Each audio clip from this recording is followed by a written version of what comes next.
de télé privé bu Sénégal mbette li ñu am ak kontante di leen dalal su sunu ay makkaan juróom-benn waxtu toftal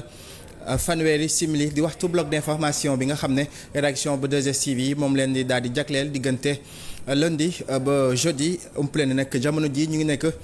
ci wàccaay tabaski googe itam tombek wàccaay pèlerinage marial bu Popenguine waral tey ñu fas yéene waxtaanee ñaari xew-xew yooyee ak nag yenn jumtuwaay yenn tëralin wanu doxalin lañ ci war a mën a am ngir rek moytandiku lépp lu jëm ci wàllum l'accident waxtaan wi nag ñu nag ci dalal ki nga xam ni moo di Moustapha Guèye nekk directeur chargé de la coopération bu ANASER nag nekk bànqaas bi nga xam ne moom la ñu dénk lépp lu jëm ci wàllum sécurité routière monsieur Guèye ñu ngi am mbégte di la dalal. maa ngi lay fay di la jaajëfal ci invitation bi ñu war a waxtaanee sujet boo xamante ne dafa ñoon ñëpp jamono jii nga xamante ne nit ñi ngi dem tabaski seen dëkk ñii aussi di dem ci pèlerinage merci beaucoup. mu ngoog ñii di dem pèlerinage ñi nga xamante ne itam nar nañu tabaski seen ay dëkk bokk na ci ñi nga xam ne nar nañu dem seen ay dëkk tabaski Cheikh Sadibou Fall moom mi nga xam ne itam moom laa fas yéene ànd ak waxtaan wi lii moo ko fi téye moom it mu daal di jël tali bi Cheikh am mbégte di la dalal.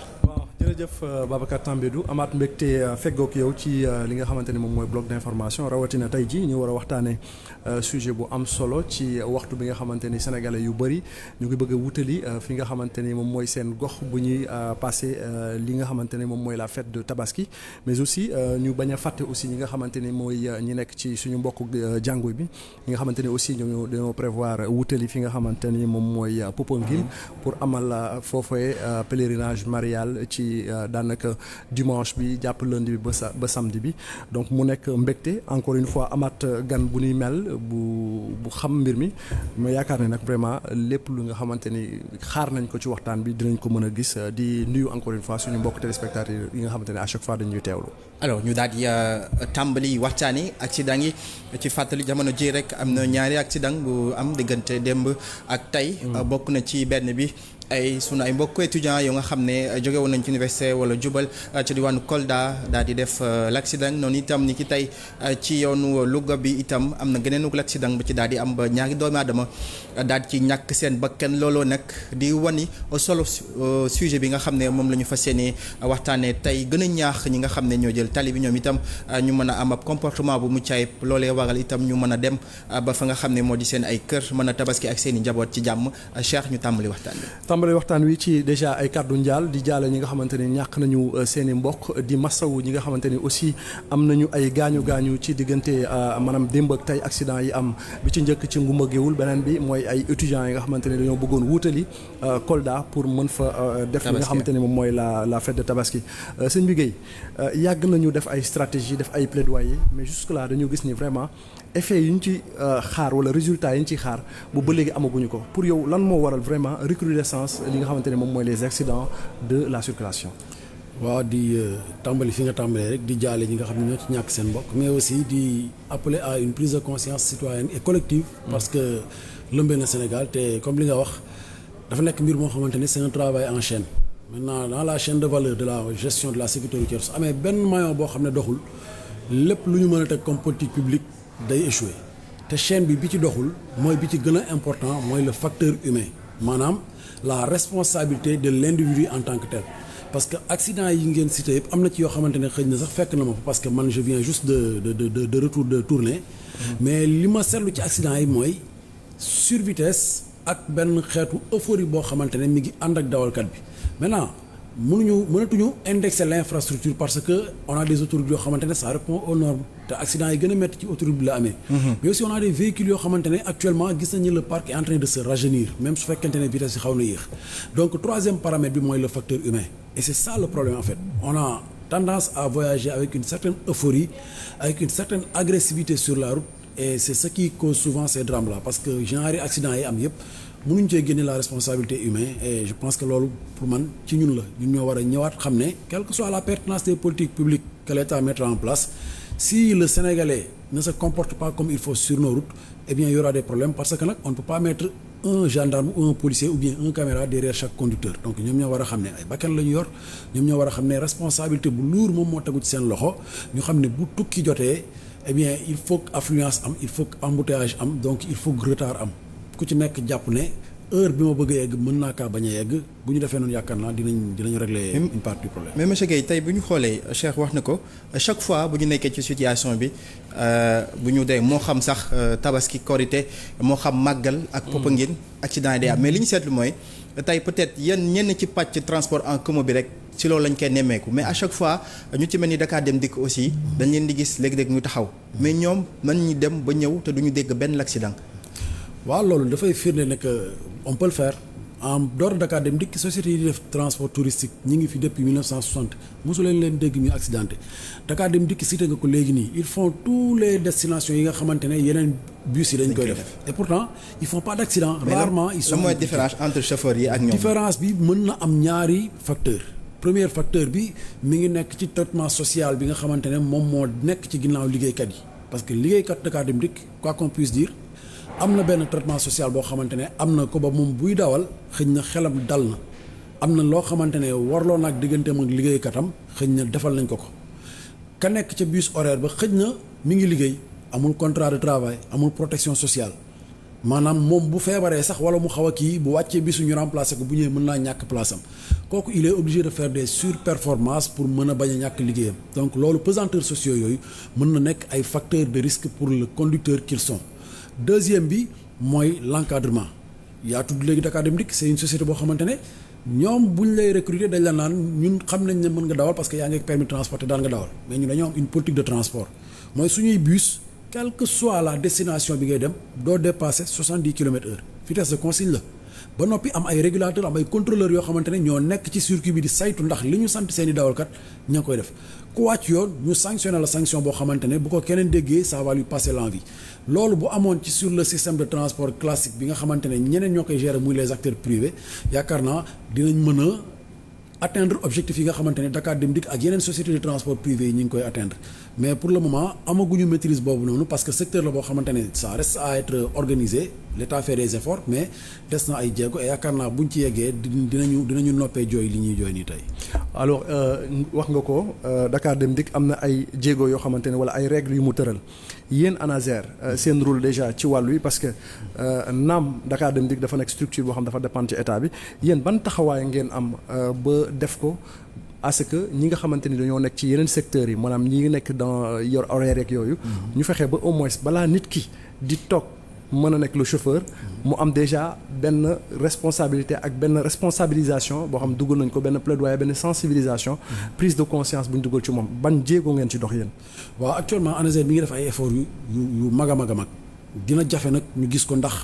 bu amee benn accident ba benn nit ñàkk ci bakkanam. effort yi ñu déployé woon yëpp dafay daal di nax saay et c'est ce qui fait mal au cœur parce que quand tu vas à l'ANASER nga gis ni équipe yi mobilisé woo parce que nag ministre dafa ñaax ministre des transports Yankhoba Diémé dafa ñaax le directeur de l'ANASER muy Atoumane Sy ne ko pour cet événement dama bëgg fépp foo xamante ne oto dafay déparé di site boo xam ne ministère bi moom moo ko dédié nga yónni fa say ndaw ñu dem fa liggéeyal ma fa liggéey boobu mooy lan mooy ñëw balaa départ moment bi ñuy yàpp clients yi di yàpp bagage yi ndaw ANASER yi danañ ñëw waxtaan ak chauffeurs yi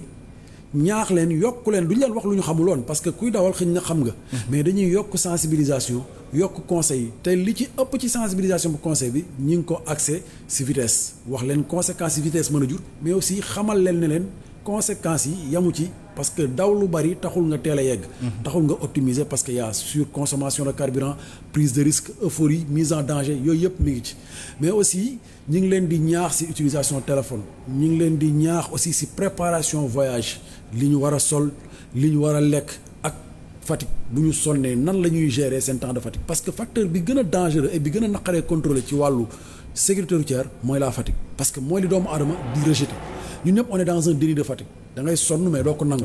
ci wàllu dawal nag moment bi ngay nangu mooy moment bi ñu lay yëkkati di la teg ci civière wala bi ñu lay yëkkati di la dugal ci corbillard parce que moment boobu fekk na c'est trop tard donc ndawi ANASER yi déployé nañ leen sur les 8 sites yi nga xamante ne ministère des transports moom moo ko joxe te saa yu ñu fa demee danañ waxtaan ak chauffeurs yi ba noppi aussi dinañ leen dimbali ci wàllu équipement parce que li ñu seetlu Sénégal mooy ñun baaxoo ñu di am équipement yu ñuy wax kit de sécurité mooy ay équipement yoo xam ne boo amee jafe-jafe ci wàllu tali nga paan doo mën a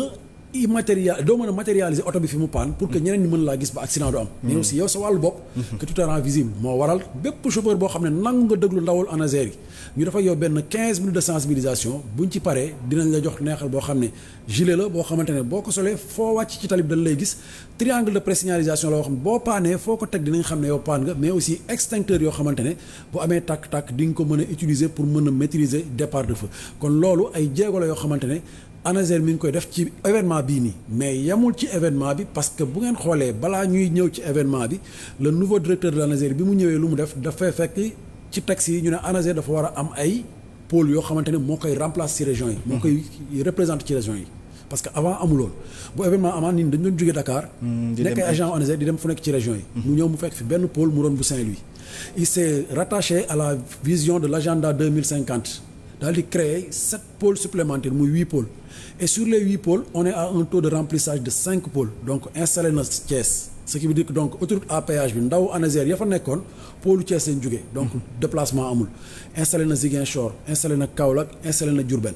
balaa événement bi depuis 15 jours bi semaine mondiale de la sécurité routière commencé ba léegi ndawal ANASER yi ñi ngi dem ci gare routière yi di teg ay waxtaan ak chauffeurs yi ay causeries di préparer événement bi donc ñun xaaruñu rek ba événement bi ñëw on a été proactif donc ñun def nañ campagne sensibilisation balaa événement bi di ñëw mais aussi ci événement bi def nañ non seulement loolu mais aussi accompagnement technique bi nga xamante ne ak assistance bi nga xamante ne moo ci war et je termine sur ça dañ cee lëkkaloo aussi cette fois-ci ak les concessionnaires autoroutiers ndax boo jëlee autoroute à péage bi première portion bi mooy fii Secka géré aire de repos bu Thiaroye ak bu Toglu yëpp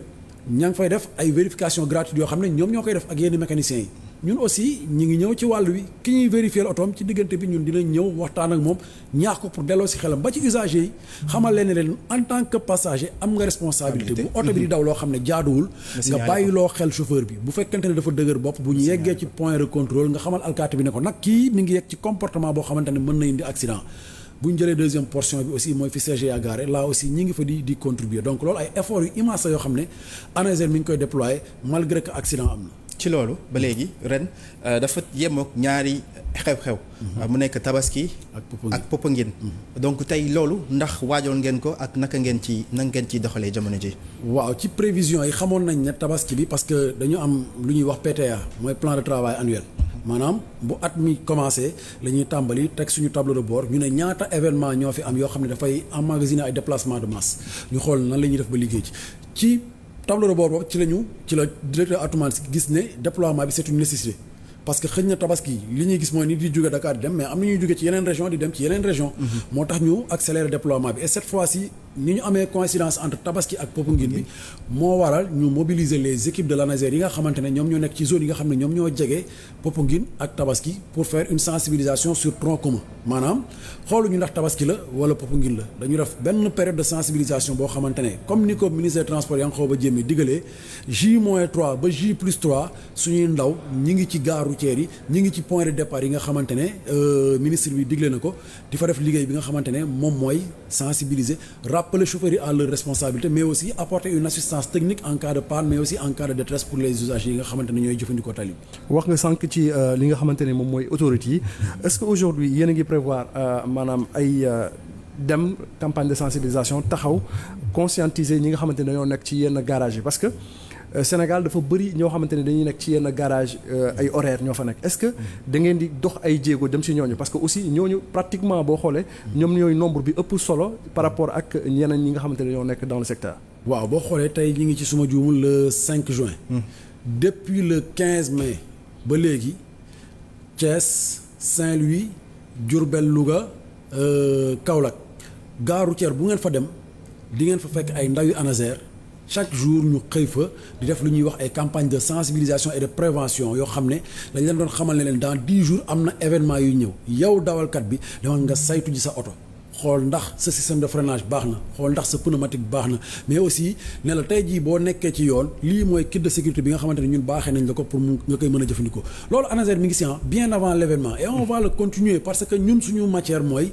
la gestion de la sécurité routière donc H24 365 jours yëpp ñi ngi présent ci zone yooyu noonu li waral déploiement bi du lenn lu ñu mën a gérer ñu mën a jege gare routière yi nga xamante ne moo nekk fépp ci Sénégal parce que bu njëkk ANASER bi ñu ko créé ba léegi yaakaar naa Dakar la existé woon ak ak Saint-Louis mais léegi sur 8 régions en tout cas territoire régional ñi ngi fa lëkkaloog gouverneur lëkkaloog préfet lëkkaloog commissaire centraux yi pour mën a am accès si gare routière yi pour mën a am une collaboration saine avec les gares routières là ñu ngi ci étape sensibilisation mais on va aller plus loin parce qu'on va essayer aller de voir des partenaires yoo xamante ne ils pourront nous accompagner pour la formation la capacitation des chauffeurs yi nga xamante ne xëj na yàgg nañoo dawal dem nañ ba fàtte les bonnes habitudes yi nga xam ne moom la ñu amoon ba ñuy jàng ñu jéem am ay professionnels yoo xamante ne ñoom la ñuy envoyer vers les gares routières ñoom ay programme de formation yoo xam ne chauffeur bu ko subir dina mën a nekk aux normes comme ni ko Dakar Dem Dikk defee dañuy def ay capacitation ay mise à niveau boo demee dans l'hydrocarbure rare na ngeen gis camion hydrocarbure bu def yenn yi parce que seen chauffeurs yi tous les 3 mois ils sont évalués tous les 6 mois ils subissent une formation ñun nag modèle boobu moom lañ bëgg indi sur le transport de personnes parce que bu ñu ko mën a def ci transport de marchandises dangereuses war nañ ko mën def ci transport de personnes bi nga xamante ne la véritable richesse du pays muy les ressources humaines ñoom ñoo leen yor donc ñi ngi ci programme boobu te yaakaar naa duñ ci taxaw. ci loolu Cheikh dafa wax lu am solo muy par rapport à la sensibilisation. tey sensibilisation ñëpp xam nañ ni li ñu ci baaxoo def mooy dem ba ci ñi nga xamante ne moo di les concernés yëkkati ay kàddu est-ce que tey jàpp leen aussi war nañu mën a changer li nga xamante ne moo di paradigme par rapport à la sensibilisation jéem a xool ñi nga xam ne peut-être seen kàddu ñi mën nañ ko dégg ANASER dem lëkkaloo ak ñoom it ñu mën a jàpp ci li nga xam ne moo di sensibilisation bi. waaw yow dafa mel ni da nga nekk suñu kuréel parce que on a une nouvelle stratégie de communication au passage le directeur de la communication di seen mbokk journaliste di Latir Mané qui m'a choisi de venir le représenter il a une stratégie de communication boo xamante ne du ñu yem ci communication classique bi. On va essayer maintenant de développer une stratégie boo xamante ne on va aller voir les personnes dont la voix porte les influenceurs les artistes les imams j'en allais en venir les imams les marabouts les politiciens ñi nga xamante ne seen kaddu bu ñu ko waxee dañ leen di déglu ñi nga xamante ne sax dañuy def comédie ñu jéem a xool nañ la ñuy defee ay capsules de prévention yu ñu leen di jox ñu wax ko ñu jël ko jéem koo tasaare ci médias yi nga xam ne balaa émission de grandes affluences yi de grandes audiences yi di jàll ñu teg ko pour que cela porte parce que suñu ambition mooy que la sécurité routière soit le quotidien du Sénégalais bu ngeen fàttalikoo ministère de la santé mës na fay def campagne xeex siburu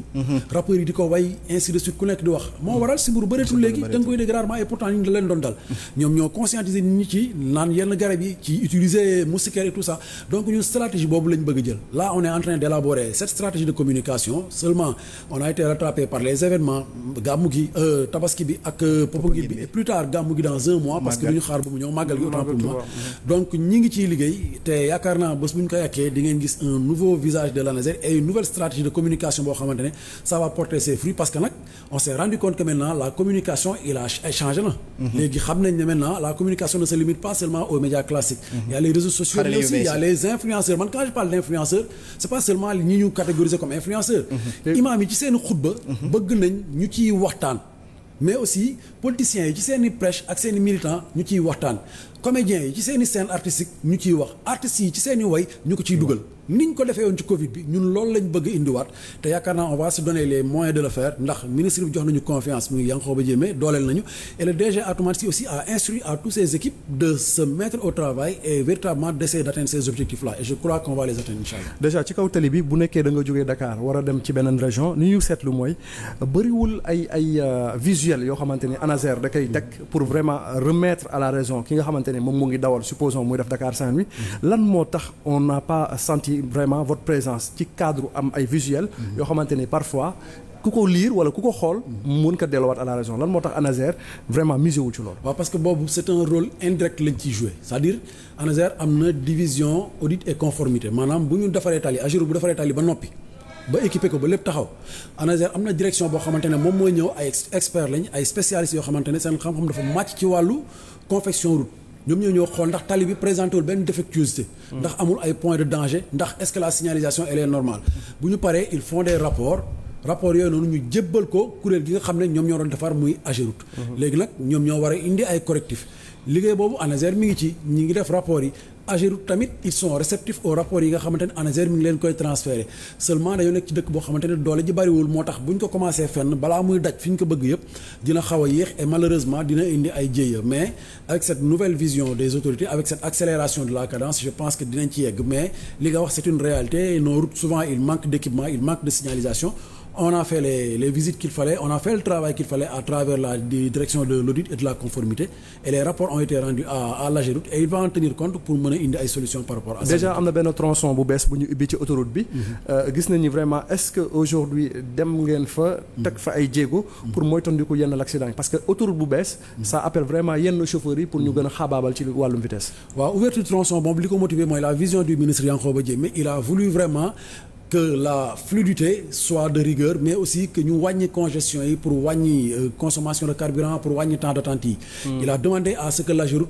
fasse des études pour voir est-ce que techniquement on peut ouvrir ces routes. Il n'a pas demandé d'exécuter rapidement. AGEROUTE dem nañ fa ànd ak ndawi ANASER ànd ak police ak gendarmerie préfecture on a fait une délégation avec toutes les composantes de la nation ñi nga xam ne ñoo seq wàllu gestion bi. ñu xool techniquement portion yi nga xamante ne moom moo ci mën a ibbeeku ñu ñëw ne ko monsieur le ministre portion bii de mën nañ koo ibbi mais buñ koy ibbee aussi taxawaay bii la gendarmerie war a am taxawaay bii la police war a am taxawaay bii la ANASER war a am waaye.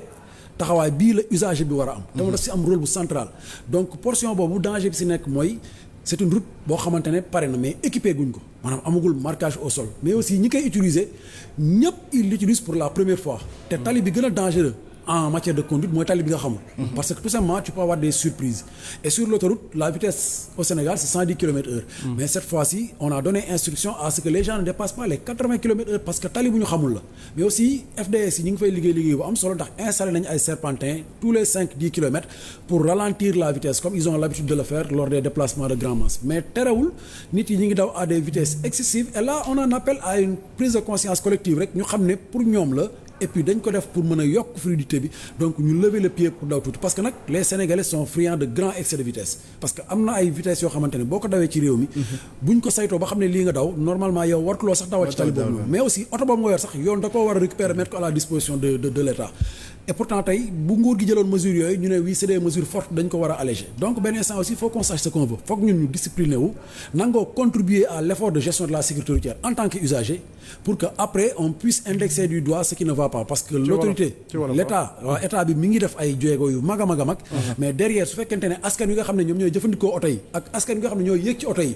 participer wuñu ci ñi ngi bàyyi ñiy dawal ñi def leen neex ñiy dawal aussi jàpp ne mën nañoo def leen neex ndax Sénégal mooy réew moo xamante ne saa yooyu defee njombe bu yoon naree dal sa kaw nga ñaan intervention